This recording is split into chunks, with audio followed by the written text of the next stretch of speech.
is a Nothing very wrong good with our map. faces. It's a very good map, and it's arguably of the kind of maps that Relic made for Company Heroes 2. You got Kolodny Firma and Feymanville Approach. I think they're the cream of the crop. Yeah, Kolodny Farmer has been a long time favourite for me, actually. Fantastic map. I think my play count on that map must be absurd. Yeah, it's ridiculous. For a long time, in the early days of KO2, it was pretty much the only good 1v1 map. Yeah. Because maps from Company Heroes 1 didn't work at the start. They brought Semwar and Longras across, and they just didn't translate very well. So they had to do a lot of work. But here we go. We've got 9 seconds until we're in this best... round of 32, is this? Or is this another... This is a round of 64, I believe. Okay. Take us away. Alrighty, so we're all loaded in and good to go. And the map is going to be Falmionville Approach, and spawning in the northwest, it's going to be the United States forces of Stormless. A fellow caster, let's hope this game's no disaster. And spawning in the southeast, playing as the Vermac forces, it's going to be Easy, who, I don't know, let's see if he's going to be able to put the squeezy on Stormless here. You sounded like... either famous wrestling announcer Howard Fink, making his way to the ring, an lasting weight of 700 pounds. He comes from Milton Keynes, UK. or the or the Let's Get Ready to Rumble famous boxing commentator. One of the two. Either way, it was very good. Well done. Thank you, sir. Thank you. Easy's done the famous trick of getting your MG out as your first built unit, which allows you to actually get more units on the field per time spent building units than any other combination for Wehrmacht. Possibly not Ostrupen, obviously, but of a non-doctrine. Yeah, that makes good sense, yeah. Let's see, so yeah, he's going straight for that infantry company behind that. Looks like we've got a rear echelon off the bat here for Stormless. Yeah, he's built an extra rear echelon. Not a bad tactic. It'll allow him to cap a lot of the map, and he's already making an inroad with his first rifleman for this central ground area, which will allow him to stop the Wehrmacht getting seated there. Yeah, that MG42's arc actually not going to cover those riflemen, so nice positioning here for Stormless, who's going to use the heavy cover to get some damage onto those grenadiers moving through negative cover. Nice stuff there.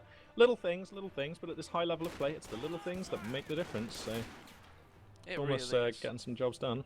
And you'll notice that this is actually the munitions cut-off for the southern Wehrmacht player, what Stormless is currently occupying. So Wehrmacht being a munition-starved faction, that'll actually be very good for him. Yeah, good point, yeah. Yeah, there's 2 cut-offs on this map, and the best maps for 1v1 seem to have 2 cut-offs per side, you'll notice.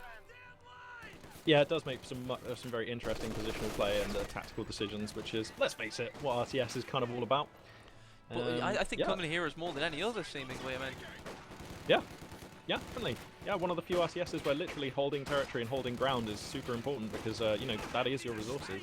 But if we look at the mini maps, Stormless able to pin the Wehrmacht player here down into a fight whilst capturing the rest of the map. That mini map turning quite blue right now. If he's able to keep this up, it's going to look really good. This is quite a nice opening, but this MG42 is going to catch these riflemen in the middle of the map, and we'll have to see. He's having to fall back a few squads now.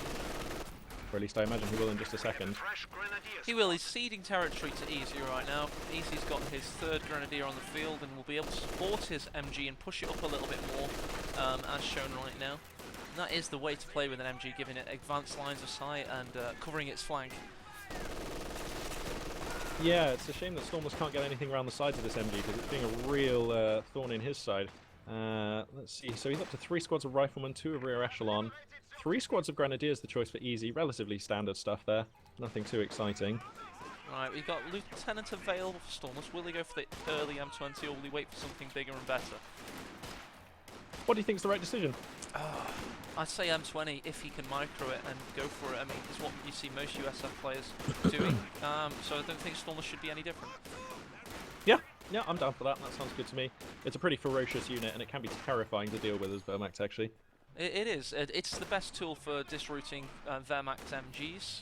OKW's a little bit different. Sometimes you can, you know, it's better to get Stuart or an AA half-track, but M20 most of the time is the best unit against Wehrmacht, seemingly.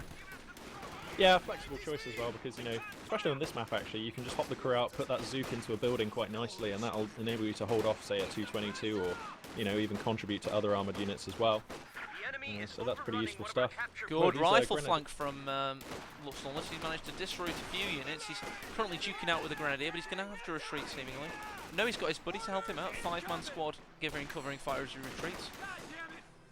Yeah, that's really nice. These 5-man riflemen, though, they're up against what is 6 grenadiers. Rifle grenade comes down. Oh, nice awareness there from Stormless. Going to get the dodge. Nicely done.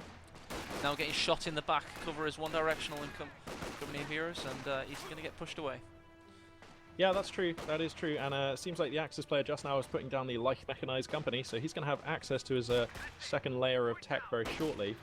Still no choice of tech here from... Oh, no, wait, sorry, I take it back. The captain is going to be the tech of choice here. Wow, didn't see this coming. Yeah, that's an interesting choice. So he feels like he can, survive the early game, and he's going for something different. As I said earlier, you do see most high-level players go for the M20, so maybe he's trying to do something a little bit different. Yeah, maybe he's going to mix it up. Let's see, how many resources does he have? Wow, he's actually bottomed out on resources, so no clues as to what he's going to go for there. Could be a pack howitzer, probably going to be a Stuart. We'll see. The captain, of course, a useful unit by himself, of course. Has he cancelled on that? Oh no, it's out. Yeah, it's out. Oh, look at this. We've got a sniper on the build queue here from Easy, sensing the lack of M20 on the field, and I like this choice. There's no real answer for a sniper here for Stormless, so well microed, of course, this sniper stands to be pretty efficient. And as I may have mentioned, Easy is a practice partner of Love Nest, so you can imagine he's used to playing with snipers. He's used to using them in a very efficient way. And USF don't actually have that many answers to them, other than 4 flanks or M20s. Something just died? Is it the... I believe that was a squad of rear echelon troops here for Stormless. He's down to just 1. Yeah, I believe so. I think they died to the MG fire just behind the tree on my camera, so I didn't quite see it, but they died regardless. That damn vegetation. So yeah, it's interesting what you say, actually. There's some really good insider knowledge about Easy being a play partner for Love Nest. So yeah, probably going to be pretty good with this sniper then. Yeah, I imagine so. And as I say, USF, it's one of the factions that you see snipers against a hell of a lot, because their units are quite a lot in terms of reinforcement cost. Yeah, it's a super efficient choice. I mean, likewise against the Brits in the early game, they don't really have an answer, and their SAS sniper can be counter-sniped pretty easily, so the Wehrmacht sniper does get a lot of good work done against allies, and that is probably going to be the case here. Seemingly, Stormless, he doesn't really have the fuel for a Stuart, and he's up to 360 manpower, so possibly a pack howitzer could be coming, which wouldn't be terrible. I mean, there's an MG on the field. It also puts a lot of pressure on that sniper. You take your eye off it for a couple of seconds, and it can get smitten by or smoked down by a pack howitzer. Can. I mean, pack howitzers, you are right, are seemingly like the USF sniping equivalents. Yeah. And on a map such as Faymanville Approach, where it's quite narrow from base to base, and there's a nice central ground, pack howitzers can be really effective. So it's a nice early choice from Stormless, and I'm just going to be keen to see how well he does with it. Oh, there we go, and it seems like we were right. The pack howitzer is on the build queue right now. So it is going to be a reasonably early pack howitzer here. And that's one of those units which, as it vets up, gets more and more useful. I suppose you can say that with all units, but with the pack howitzer, it's especially noticeable. So getting it out at this juncture, really nice. For the Wehrmacht player, we've got a pack 40 coming out onto the field. So I guess, having seen the captain, he's gotten wind of the fact that it could well be a Stuart, and he's looking to ensure himself against that. It's not a bad choice, and it will be useful later, but yeah, pack exactly. howitzer. It's a good choice if you think you're going to be up against a big shock unit like a T-70, or you've got such a good feeling, but in this case that feeling's wrong, It's going to just be a unit for nothing for a little bit. Yeah, and this is really unusual, almost a little bit of a double bluff from Stormless, so going captain into pack howitzer. So yeah, the Wehrmacht player possibly just a little flustered, or just, well, I mean, the pack 40 is always going to be useful later, so, you're right, he's not too far behind. He's just had, Stormless had double fuel control for a couple of minutes. So yeah, Stormless is doing very well in this game. Yeah, I agree. Actually, he's handled it really nicely. He was slightly behind on score earlier, but this recent, in this last phase of play, the map domination has helped him catch up. He trails now by only 18 tickets, and I have to say these players so far are looking very evenly matched. They really are. I mean, I know Easy has the higher 2 particular 1v1 factions in Wehrmacht and USF, but Stormless plays a hell of a lot of this game, and he's been really grinding the hours recently, so he's not a bad player by any stretch of the imagination. He's saying that right now.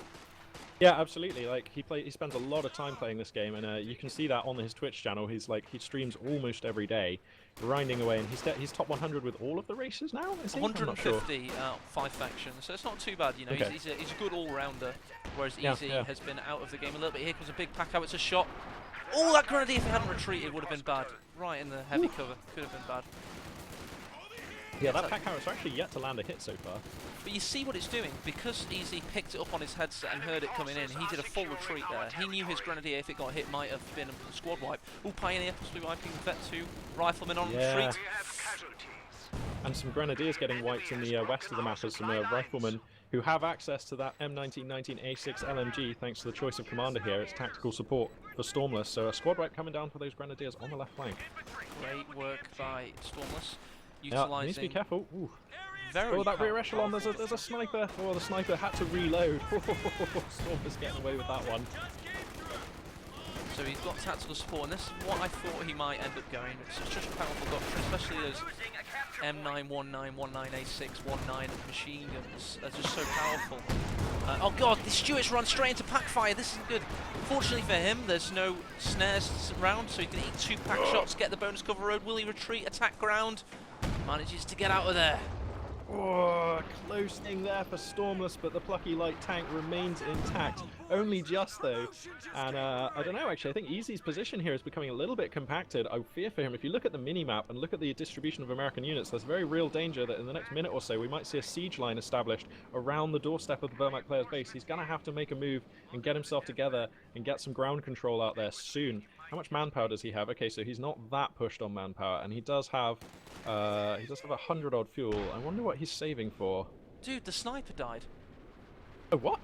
The sniper's Oh, died. he got hit by a pack howitzer! Gross!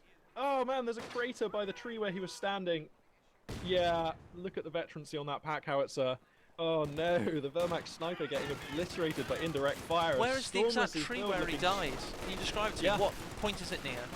Oh, okay. So it's near the cutoff point, just to the north of the Vermac player's base. There's a ruined truck there, and then there's the tree just to the left. I see the dead sniper. Yeah. So that caught Easy by surprise. It probably caught Stormless by surprise. It certainly caught us by surprise. Sniper is down to a random straight pack howitzer shot, and that brings Stormless right into this game now. Yeah, it really does. This is fantastic to see. The pack howitzer's going to push up. There's a cluster of grenadiers here, a 2-man and a 3-man. Here comes the shell, and it's looking pretty good, and that's going to force the fallback. An MG42 now, all that's holding the line. And here comes the Stewart. Oh, he's thinking about it. He's actually going to back it away. Fair enough, that pack gun does have it covered. But yeah, Stormless's build here looking really tight, and he's getting a lot of work done. Yeah, he's only lost 1 rear echelon squad. Easy has lost a grenadier, a sniper, and yeah, it's looking good for Stormless right now. Yeah, Easy feels like he's forced to replace that sniper, so that's now 720 manpower and snipers that's come out. This second one just now crack-a-lacking into those riflemen, and seemingly we've got a call in here. It's going to be the P-47 recon run, so Stormless just wants to know what's going on over there. It's good, he's scouting for position, he's trying to see where his pack howitzer can fire, and this will be highly useful when he's got the Calliope later on.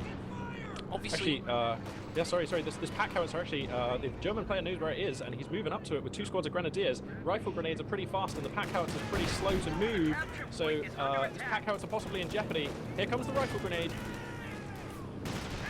And that's a good hit, taking it down to just under half health now with the supporting fire. He may well be able to take this out. There's a captain here backing it up, but it might not be enough. He needs to get that pack howitzer out. Oh dear me, the pack howitzer lost the experience on it. Yeah, that's a bit of a shame there. He should be able to get it back. I don't suppose the German player's going to be able to loot it, but still, a setback there for Stormless. Oh, once that happened, the second sniper died. What? How do we keep missing this? Well, where is he? He did build a second sniper, didn't he? He definitely did. Yeah. No, the Stuart went in and killed it. Got him. Yeah. Yeah. So I think our casting is what's the word for that? A little bit rusty right now because we've missed 2 snipers die, but you know, Stormless has taken Easy by surprise, so he's taken us by surprise as well, seemingly. Yeah. Storm. They don't call him the Storm for no reason, man. He hits like lightning. Seemingly. So what happened there was Easy was too busy focusing on the pack howitzer. Stormless didn't care. He went for the sniper kill with the Stuart and got it. In the north of the map, we've got this Puma, which is going to probably get this Stuart if he wants to. He can force fire on the Stuart. The crew's going to bail out. And that, of course, means the mobile defense doctrine, the weapon of choice here for Easy, who is making a bit of a determined assault up here to the north. Although having said that, actually, the Grenadiers get sent packing. Stormless is capping in the west. Stormless has like double munition right now. It's looking real good for the USF player Stormless. Yeah, it's looking good. He just lost his Stuart. He did, but I mean, the Puma is really only good against the Stuart, so the Puma's a bit of a blank unit now. Yeah, that's so a very good point. Yeah, I mean, there's the M1AT gun as well, so it's not going to be able to push in deep should there be any targets, but there aren't any targets, so... Yeah, so I mean, the Puma could be useful later, and it's not totally useless now, but it's kind of a bit of a blank. And if you look at the top left, look at the top right, I know whose army I like the look of better.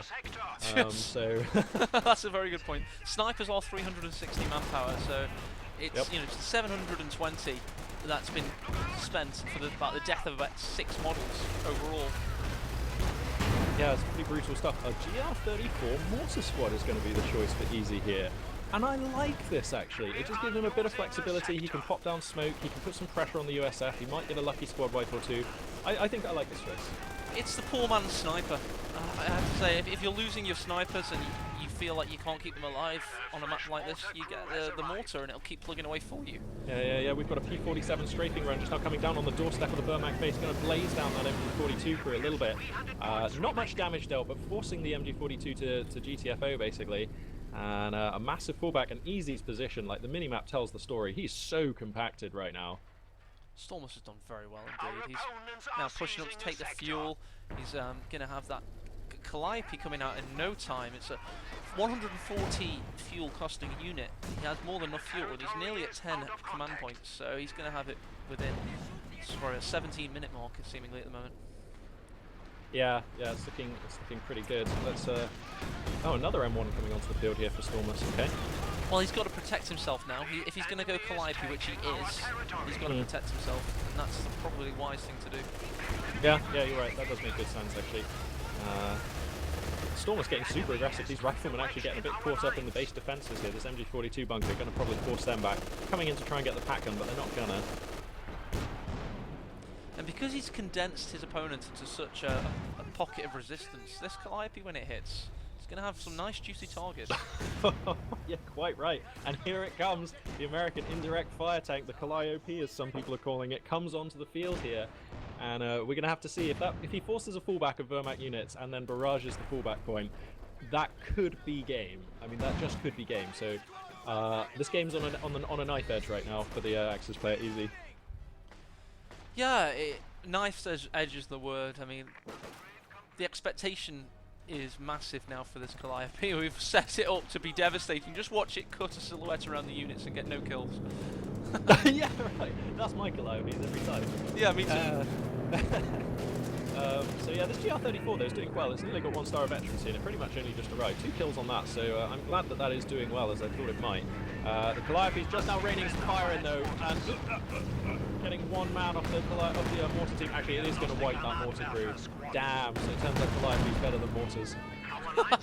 Who would have thought it? And here comes, oh, he's doubling up. He's getting a P-47 strafing run. Insult to injury. Oh no, the pack gun's going to get wiped out. It might be too early. But Stormless looking pretty good to advance here. He's looking good. He's got his opponent down to 202 victory points. He's killed 2 snipers. He's in a dominant position. Look at, as you say, the army size for Easy. He's on 40 pop cap total. He's got a 236 income. Compare that to Stormless. You know, he's got a massive lead here. Yeah. I mean, the fuel income, the fuel differential, the munitions differential, even the scoreline right now favouring Stormless.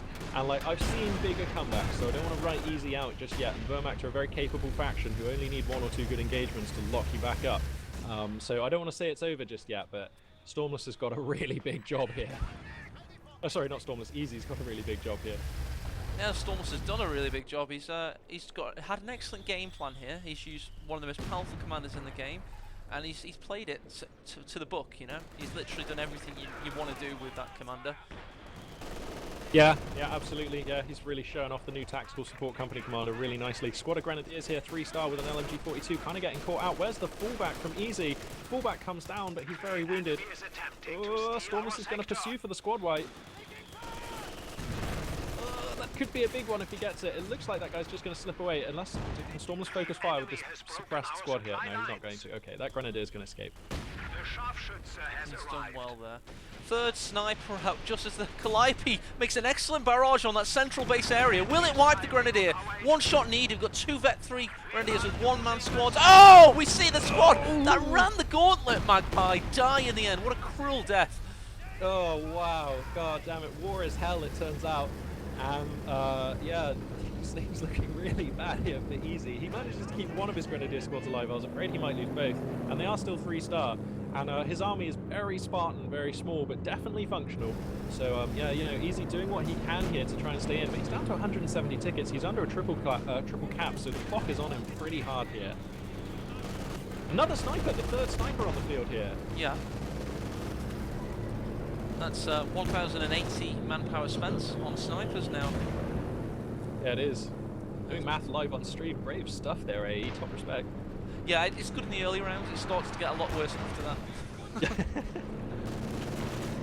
Thankfully, my Microsoft keyboard comes with an inbuilt calculator, which I can bring up on stream anytime. That's right. Yes, Sally is hype. Is that really true? Yeah, it's wicked. Oh, right. Okay. Although I okay, tend cool. to press the numbers wrong, and then I embarrass myself horrifically.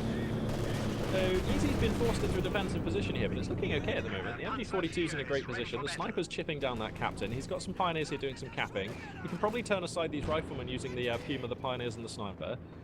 He's got the pack gun in a nice position as well, actually, lurking all the way against the sort of right-hand side of the map at the back there, doing some capping too, which you know, he's got so few units, he needs to bring that out for capping. And here comes a Panzer IV command tank. So the Wehrmacht player right now at the end, like, you know, the epoch of his strength here. There's a Sherman tank coming, but it's not on the field yet. And this Panzer IV could get some work done here. There's a pack howitzer exposed. This M1's not looking the right way. The Calliope's exposed. Here it comes. There'll be an should it suffer any damage whatsoever, there will be an anti-tank rifle grenade coming in from that vetted rifle squad. So, oh no, the M1's gone down, so there's no damage dealers, and the Calliope's currently in a different position. Saying the Puma's not in a position to help with this assault. Just thinking that, yeah, if the Puma was here, this could be genuinely vicious. But, you know, this Panzer IV going to do quite well. Here comes the captain with a couple of Zoops, probably going to push that away. He's not going to get the kill on the M1 anti-tank gun, I doubt it. I mean, you know, on the crude actual gun itself. Sniper's still plugging away at the rifles.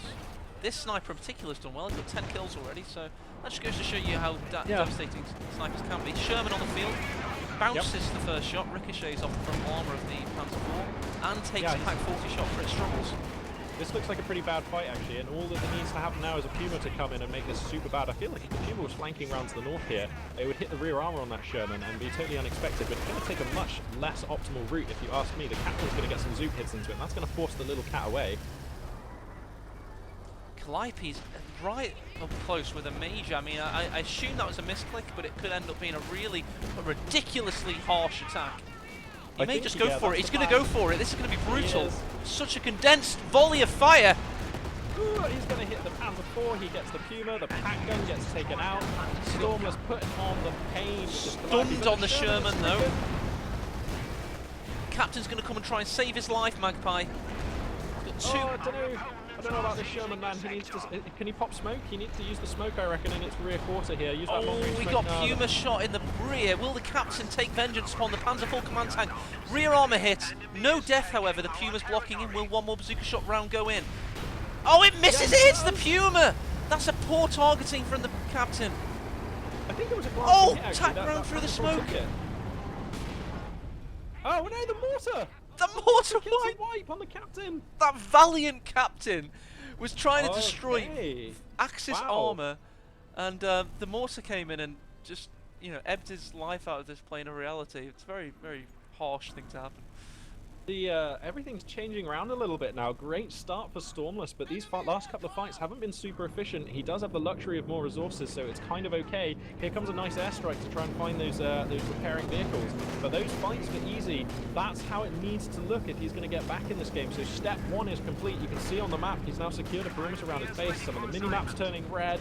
And the unfortunate thing for him, though, Magpie, is victory points. Stormless can now just sit on this central victory point with the Calliope, with the M1 backing him up, and he can hopefully, for him, try and eke them out. He's going to have, for every 3 seconds, 2 victory points going to sneak down. And Easy surrendered! There you go. Easy has seen enough. Wow. You know what he felt there, don't you? He just knew that Stormless was going to sit back like a big fat storm on those central victory points and eke him out, and he just didn't feel like he could push him back. Yeah, absolutely. So congratulations to Stormless. He's going to advance through to the round of 32 now. And off the back of a very convincing looking game, I'm really impressed with what I saw. And it seems Easy could not weather the storm. And that is going to be that. Wow, good stuff. Yeah, it's a ridiculous game there. Very well played Stormless. He showed a great execution of a build there. I know it's an arguably OP build, but you still have to play it really well because this game is quite well balanced at the moment. So every build, even OP builds such as close air support or in this case tactical support for USF, you have to play it well and you have to do the right things at the right time and execute your strategy on that map in the right way. And Stormless did that against a very good opponent, so take nothing away from the man. Absolutely. Yeah, really convincing display. And it's always a little bit exciting when someone we know as well as Stormless, both me and you and the community, we all know Stormless probably better than most other players. So it is exciting to see him advance. There's a little bit of magic in the air now. So let's see what he's able to make happen in the round of 32. Do we know who he's going to be matched up against? That'll be interesting. Let's refresh the bracket here and take a look. You find that out for us. I'll try and get you in an observer bot. I actually nearly started an auto match game. I don't know why I did. Okay. That would have been an odd thing to do. It seems the Mad Hat, Stormless's regular 2v2 partner, was not able to defeat Vindicare, No. so we're not going to have the bro match for Stormless against Mad Hat. The match we're going to have with Stormless is going to be Stormless versus Vindicare X, who an American player that I don't actually know very much about. Are you familiar with him, AE? Yeah, Vindy's been a big feature in tournaments throughout 2015. He does a bit of streaming himself. He's a pretty good player in general and a very known high-level player. His ranks are 40 as the UK Forces, 39 as OKW, 31 as the Wehrmacht. Interestingly, he's not played much Allies in auto match recently, but he has been playing well in that the NA brackets of the tournament. So, yeah, it's going to be a stern test, arguably a sterner test now. Yeah, I agree. And off chance Stormless is able to defeat Vindicare X, Nagano awaits. So we'll see. This is like a gauntlet of a who's who. He's defeated Easy. Now he's got Vindy, and then it's going to get worse from there for the man. Yeah, it is. So let's see. Any ideas? What game we're going to jump into next? I'm having a look around for us, and to be honest, I really can't see us casting anything other than Stormless versus Vindy. And this isn't me being a fanboy of the person I cast with. That's not the case. I'm just looking at the brackets. I'll bring them up to prove the point. Actually, here we go. So yeah, this is now the round of 32, or a few people will be through to the round of 16. You got Overlord versus Sokoto 1. It's not exactly a clutch match. Price has got an arguably easy game there. Cruz versus Dr. Gonzo. I'm not sure about that one. Yeah. Smears, these aren't big names as such. Vindicare X versus Stormless, who just defeated Easy, is arguably the biggest match I can actually see right now.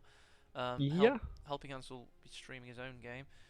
Von Ivan versus... I presume Jove should be through against Terrier. So apparently that game's still in progress, though. Okay, so Jove versus Von Ivan will be a good game. We'll look out for that one, for sure. Yeah, that would be good. So yeah, literally, if I look at it objectively, the best match to cast right now would be the Stormless versus Vindicare X game. You know what? I would be more than happy to follow this story further. So if we can get into that game, I'm game for that game. You're game for the game. I'm game for it. Excellent. All right then. Is that starting now, or have we got a minute or two? Or? Oh, we'll have a minute or two. You can have a little toilet break if you want, or whatever. No, I'm good. I got some grapes here. Grapes, the snack of choice for your caster Magpie 42 today. I don't know why I'm promoting grapes. Yeah, could you keep your promotions? You'll have a few times to promote during the stream, but don't promote grapes throughout the stream, please. I know you're paid up by the grape board. I am. It's true. I'm in tight with France on that one.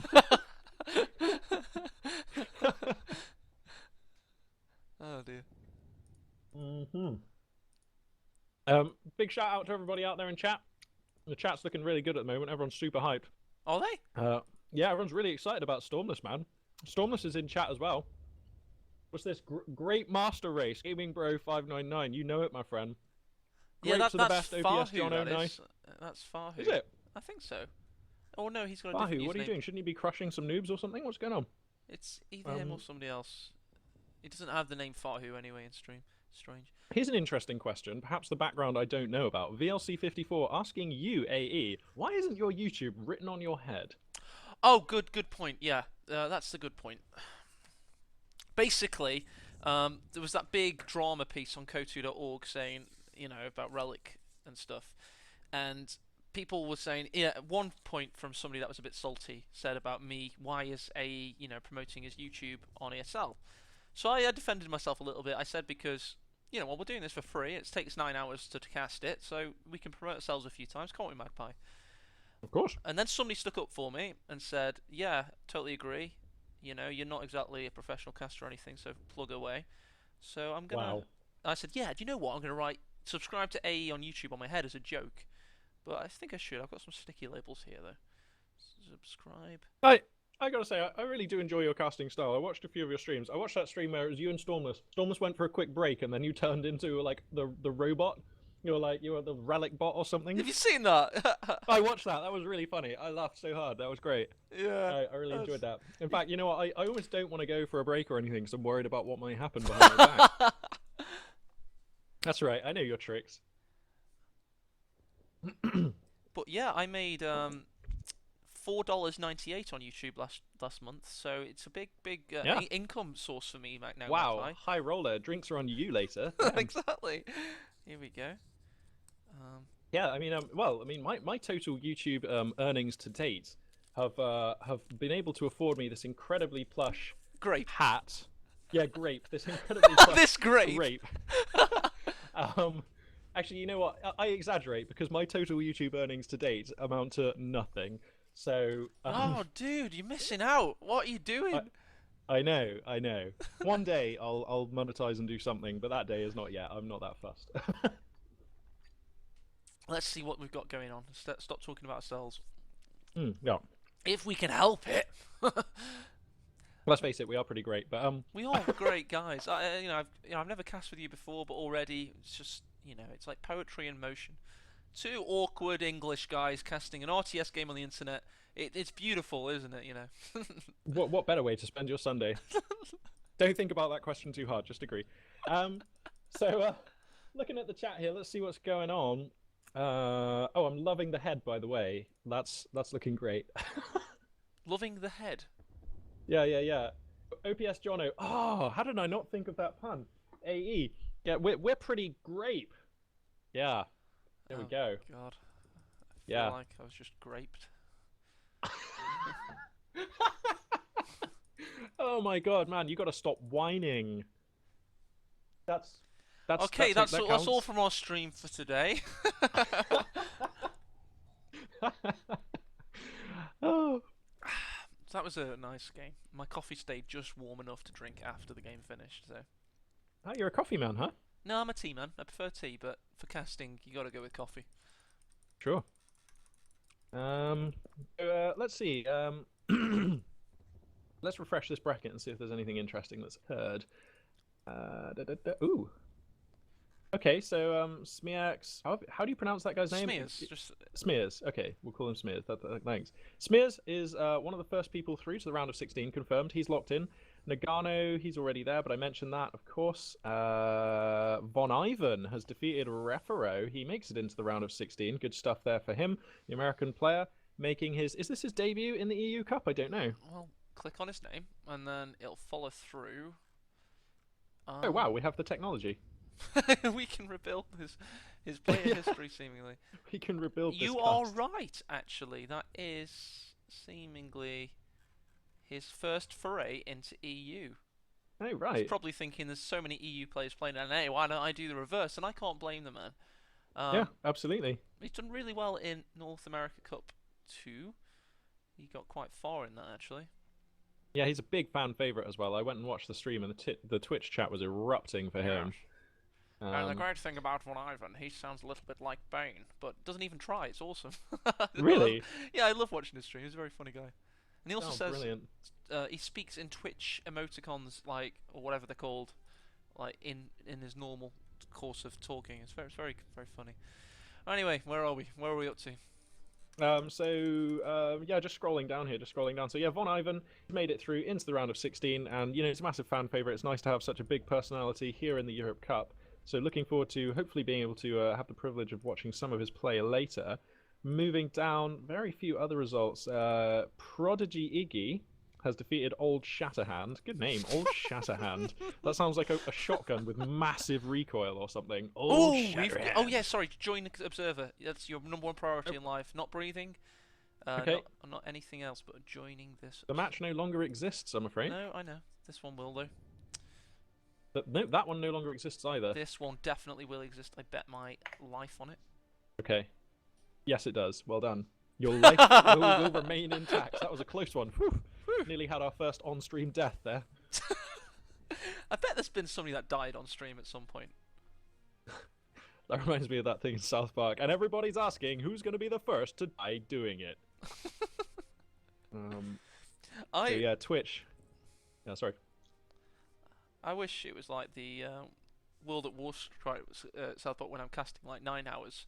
I wish I could just be like, Mom, my pockets, like, Mom, need to poo. That would be good. Okay, so we're loading into the game right now. We're going to have Stormless playing as the Soviet Union forces, and Vindicator X, who is going to be our first today, playing as Overcommando West. The map for our enjoyment is going to be Langreskaya, and you were saying earlier this map favours Wehrmacht. Does it favour either of Does it favour either of Soviets or Overcommand?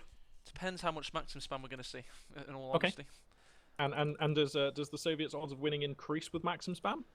In the right hands, yes, but it is Stormless who doesn't. I'm not sure how he plays his Soviets. I did watch a few of his non-streamed observer mode 1v1s yesterday. I didn't actually see him play Soviets. It's going to be an interesting one, man. Langreskaya, as you may well know, lends itself to long games because you don't see too much harassment of the other VPs other than the centre. You see that centre traded so many times.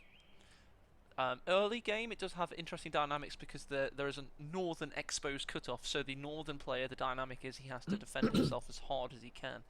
OKW don't have a non-doctrinal MG, so they can't defend it too well in the early game. They have to kind of condense their forces, which will allow Soviets to branch out to the east and also to the west.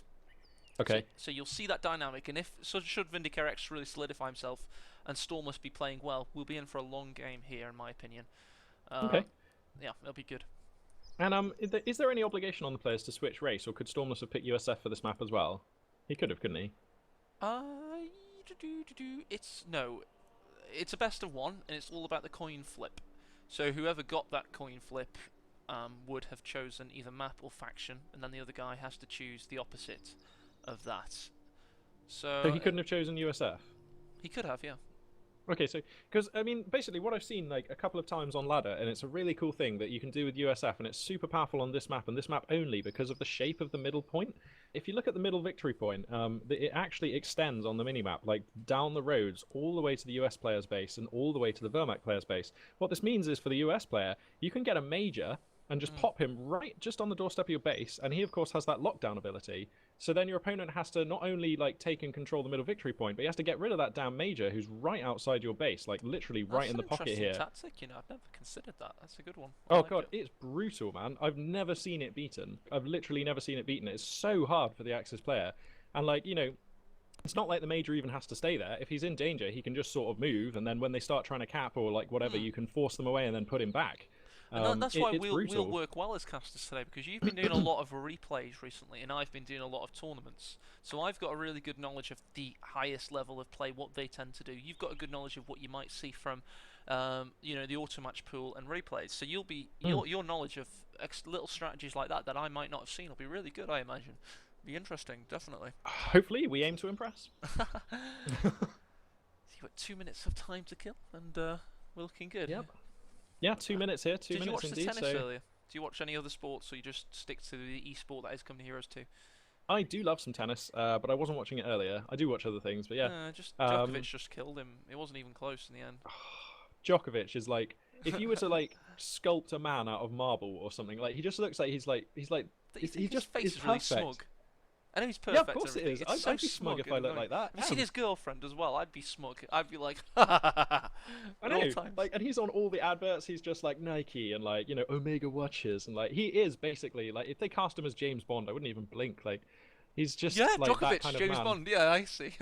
Like And Serbian like, James Bond. and usually what happens in my experience, right? The only other sports personality that I kind of like who had this aura was Tiger Woods. He was like the most clear-cut professional player, and then that massive scandal came out that he's actually a bit of a dog. And I'm just waiting for that with Djokovic. Like I'm just Oh waiting god. But for his like he'll wife be is so playing and like gorgeous, suddenly you know. like 3 or 4 women will just storm the field and start fighting, and it will be like, what is going on? And it will all come out. Yeah. Um, I think it's so yeah. funny. Like Djokovic was in his head in this game I watched earlier, and I love 1v1 kind of scenarios, and that's why I love Company Heroes 2 for that matter. The strategical kind of tactical kind of stuff, and that's why when this game really takes off, fingers crossed, and we've got a land party, I'd love to see like Jesulin look across at Love Nest and be like, "I'm in your head." Yeah, that's right. Like it's like match point or something, or like Yeah. match game, and they're both sitting down drinking some orange juice, toweling off. They both look knackered, but the mental battle is there. But that's where esports will go, man. I mean, over the next 10 years, you've still got studios like Relic that don't. They are taking it a little bit more seriously now, but it's still not embedded in their brains that you have to focus on the competitive side. You've got other studios that have fully understood that and have gone for it. Over the next 10 years, man, computer games on the internet will be so much fun. Anyway, we're in this game, and I'll go for it. Here we go. Yep. This is the round of 32 game on the ESL Go4 Week 5. It's Vindy's OKW in the north versus Stormless as the Soviets in the south. And we're in for a big slugfest here, aren't we, Magpie? Yes, indeed. The map for our entertainment is going to be Langra Squire, and as we were just alluding to, this map is known for those producing long battles. Go on right into the late game as both factions desperately vie for control of this central victory point. So we could have a nice long game in our hands, which would be really good. So we got a very early support weapon company for Stormless. Before even the second conscript is built, which may mean he's going for a maxim spam orientated build. Which is never pleasurable to cast, but is very efficient to play with at a high level of play, seemingly. Yeah, I agree with you. It's not the most thrilling thing to cast. It's quite predictable, and we all know how it looks and how it goes. But, it represents the pinnacle of power, or at least a strategy that's viable at this level. I'm happy to cast it. If it represents the current meta, that's fine by me. And Yeah, we do, exactly. to that end, have a Maxim on the build queue here for Stormless. And, yes, for those of you just tuning in, we did just cast a game of Stormless where he played USF, and he looked very good. So, seemingly, Stormless on form today. Yes, he was playing very good yesterday. He wasn't even streaming. He was just going for it 1v1 games, one after another, getting his groove back. He has been a player for a long time at not the top level, but around there, like to the top mid level. So he's always been good at this game, and he can really stick it to some high level players. He's got it in his vocabulary to do so. Yeah. Yeah, sure. Yeah, I mean, he's proven it with that last game, and I'm really keen to see what he can do to unsettle Vindy here. Vindy going for a pretty standard overcommand build. He's going for 3 Volks Grenadiers off the bat. No Kubelwagen, interestingly enough. Maybe that's in response to this map, which is smaller, and Kubelwagen's advantage is pretty much minimized in some ways on this map. And it seems like we've got the second Maxim just now coming out for Stormless, who's going to be committing pretty hard to the old World War I tech MG. Whoa, these Storm Pioneers actually in the middle of the map. Smashing it, and that small cone of fire is easily to traverse. And this could be an early Maxim wipe. He's going to take it. What a great find for Vindy. Yeah, that's looking pretty ugly there for Stormless. A fantastic find. Those Storm Pioneers, they never take prisoners, and yeah, proving it there. And this Maxim's going to be brutal now. So already, by the way, he won't have the crew weapon profile. He'll now be more difficult to unroot. He'll also have STGs on the crew members. This is going to be a Terminator Maxim squad. Yeah, this is going to be really nasty. And already, if you look at the top left and look at the top right, it's gone from being like 2 Maxims and some conscripts and engineers against some pioneers and Volks Grenadiers. Now look at that disparity between the two forces. Like I said before, I know whose army I like better, and it's Vindy X's right now. Yeah, I mean, the casting UI for Company Heroes 2 is fantastic, and you can just look at the top left and top right of your screen and know who's winning almost instantly. Maxim versus Maxim standoff. We've got a Maxim getting obliterated by a Maxim. Maxim's going to win. Yeah. Who do you reckon's going to win, Magpie? I reckon just by getting the first burst off, it's going to be Stormless' Maxim, although there are Volks Grenadiers now helping out, but I still think he's probably going to get the fallback on this Storm Pioneer Maxim, down to one man now, picking it down. But yeah, getting that first burst enabled him to suppress it, and then the pin came down. He's going to have to fall back himself. In the end, it kind of comes down to a wash.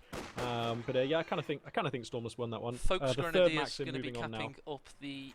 No, they're going to go for the VP. They see the barbed wire, they don't like the look of it, so...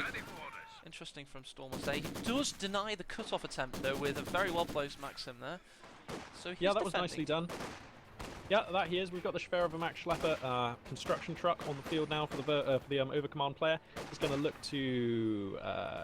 it looks, by the way he's driving it out, it looks like he was going for a battle grip at HQ, but he's actually started backing it up, so this could be an in-base pocket one or a mechanized reg.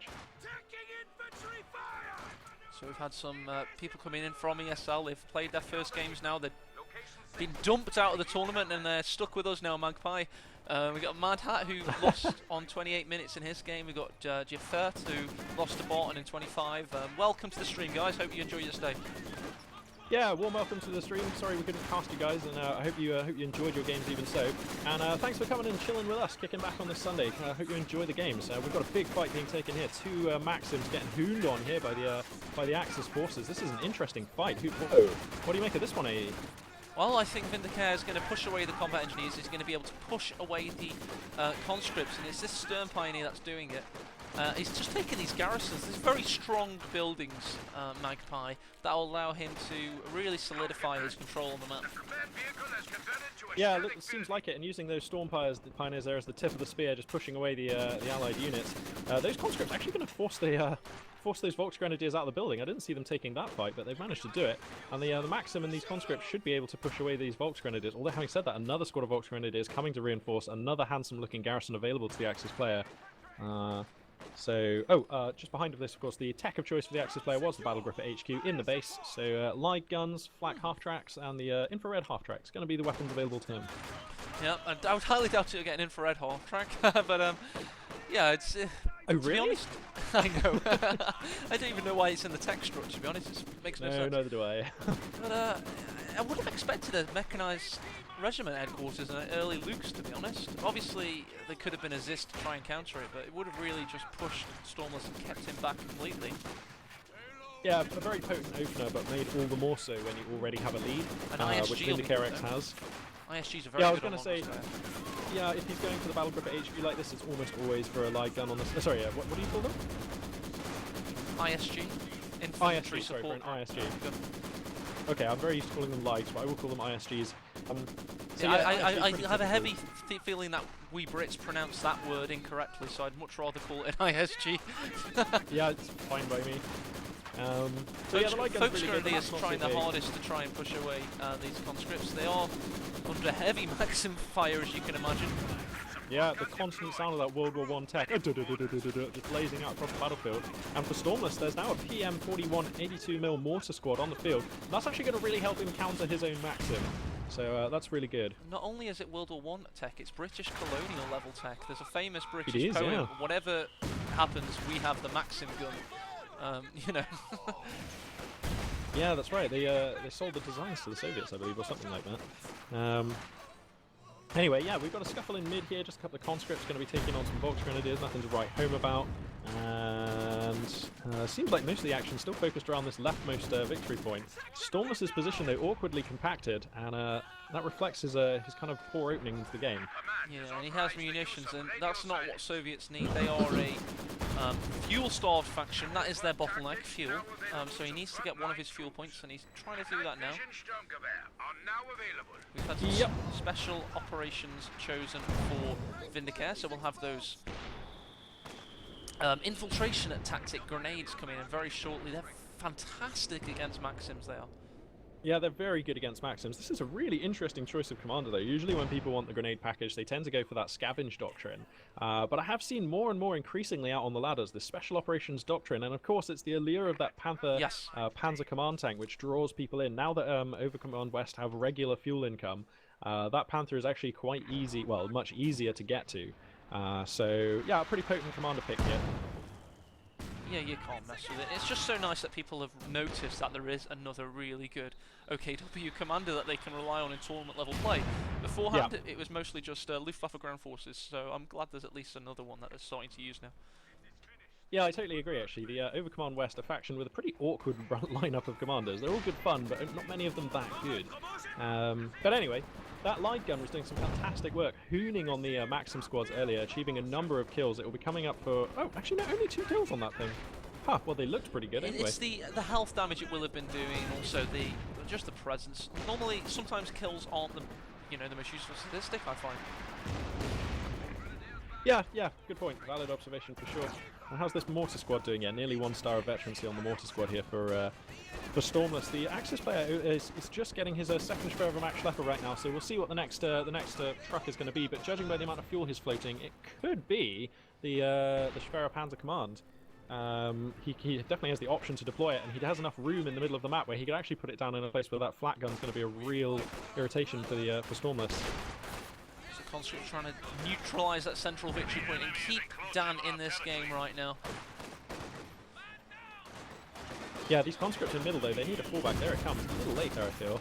But they're going to get out of there just fine. God, this is such an awkward battle. There's fighting like across quite a wide front here, and I sort of feel like Stormless being overwhelmed. There's some engineers in the north who are heading onto some mines. No, they've got a minesweeper. They've just swept the shoe mine. And yeah. Well, that raised the old pulse for a second there. Thought Stormless was going to suffer another squad loss there. So here we go, let's see. triple cap about to be engaged as well. Vindy's Folks Grenadiers right in there on the western victory point. He's also going for the cut-off, and there is no Maxim this time to stop it, so you're now seeing Vindy in the ascendancy.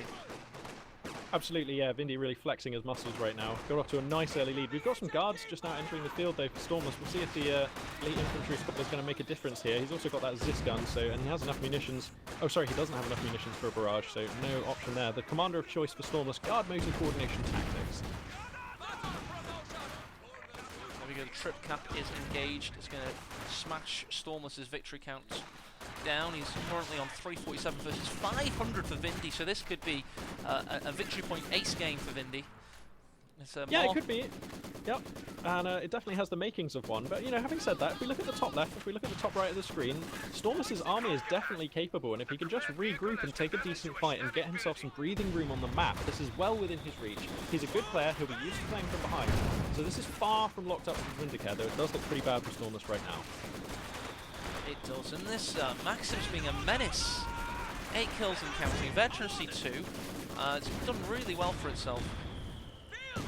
Yeah, it has. Just got obliterated by a mortar shot there. Yeah, wince-worthy there.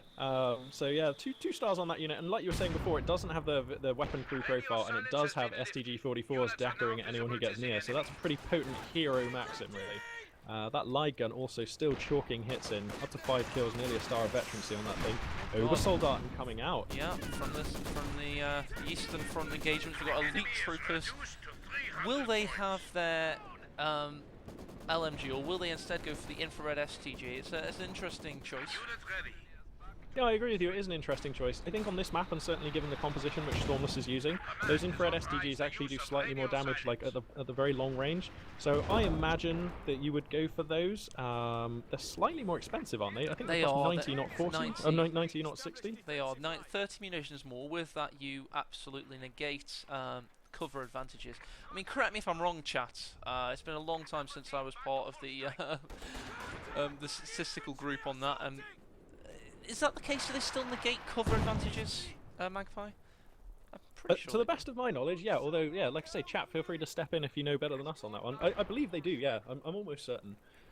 So yeah, and also, let's face it, okay, yeah, he has gone for the STGs, and let's face it, if you've got this commander and you've got Obersoldaten on the field, I sort of feel like you almost have to go for the STGs. They're so cool, you almost never get to see them, and like they are one of the things provided by your commander, so you might as well make use of them. And look at them go, hosing those conscripts down. That was a brutal massacre.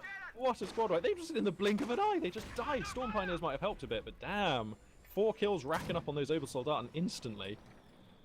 They're ridiculous from the Orbital Dawn. So Foray onto the battlefield and just terminated that squad. That was absolutely brutal, as you just rightly said.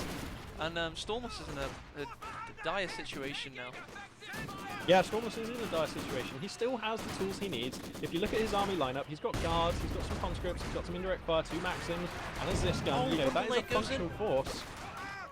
Didn't actually do much damage. It was a lot of hoop The bundle grade from Obersoldaten is like a little bit P actually. Like sometimes it just does nothing, and sometimes like it just does like way less than you think. Well, what you want to do? I'm not sure why. If no, yeah, the reason why is if you ever want to work it out is have a look on the actual squad in the building how they're spaced when the grenade goes off, because sometimes they may be in like the corner of the building and the grenade goes in the other corner, and then they will do no damage. It's not actually random number generation in that sense. It's more like a simulation that causes it. Okay. Oh, that's good to know. Interesting. And there we go. Seemingly Stormless has seen enough. He's going to choose this moment to GG out of this game. When you look at the minimap, when you look at the way the game's been lining up so far, you have to understand that decision. Fair enough. Well done, Stormless, for making it this far in the tournament, but our fellow caster gonna be knocked out at this juncture. Vindicare X gonna make it up into the round of 16. He did well, though. I mean, full credit. He did very well. Oh, absolutely. Yeah, good win. You know, now can have a little break and just hang out in our chat whilst we cast some great games together. And then I think the Stormless will be available later, and you can like do a tag team kind of tag him in, and that'll be quite fun. Yeah, that's cool. I mean, I'm not a fan of triple cast, but we could actually try one where I try and control the camera. It is possible. I have seen it done. Yeah, actually, yeah, that could be possible. Well, I mean, possible. I'm game for it if you guys are. We'll play it by ear, basically, but yeah, we'll exactly, have a handover in about an hour or and a half or 2 hours or something. Let's have a look at what we've got going on. I mean, we'll judge it as well by how this tournament is going, because it seems to be progressing quite quickly, doesn't it? Yeah, it seems to be going at a brisk pace. I believe in the round of 16, is it that it switches to best of 3? No, quarterfinals onwards. So. Oh, okay. Exactly, yeah. But you got to remember that round of 128 was not really a full round. It was just a couple of games, wasn't it? Through that, yeah. Ooh, Cruz versus Smears. We've got Nagano versus Vindicare X. To be honest, we could just stick with that side of the bracket, and then we're telling a coherent story as we go. Cruz and Smears, I'm not too sure on that. I mean, Smears knocked me out of NA last week, so I wouldn't mind seeing some measure of vengeance on him. Let me bring this up so people can actually see. I'm just reading Stormless's comments in chat here. He does actually regret choosing Soviets, and he says Maxim spam not a favourite one of his strategies. So he's a little bit surprised at himself. It sounds like he's got to time himself out though, because he did the naughty thing. He appeared in chat whilst the game was still running. He didn't mean to, I know, but did he? Yeah, tusk, naughty. Tusk. What else have we got? We got Von Ivan. Oh, Von Ivan Jove. We've got two to choose from. Whichever appears first. This is how I'll do it, chat. I mean, I've done it with voting before, but I'll just be fair with you. I've seen 2 games that I think are cast-worthy. Jove and Von Ivan, and also a Nagano versus Vindicare X. Whichever game starts first is the one I'll cast first, if that's fair enough by you. Yeah, that sounds good to me. Because to be honest, what I notice with voting sometimes is people tend to choose the most popular players, like the ones they know the best. And it may not necessarily be the best game.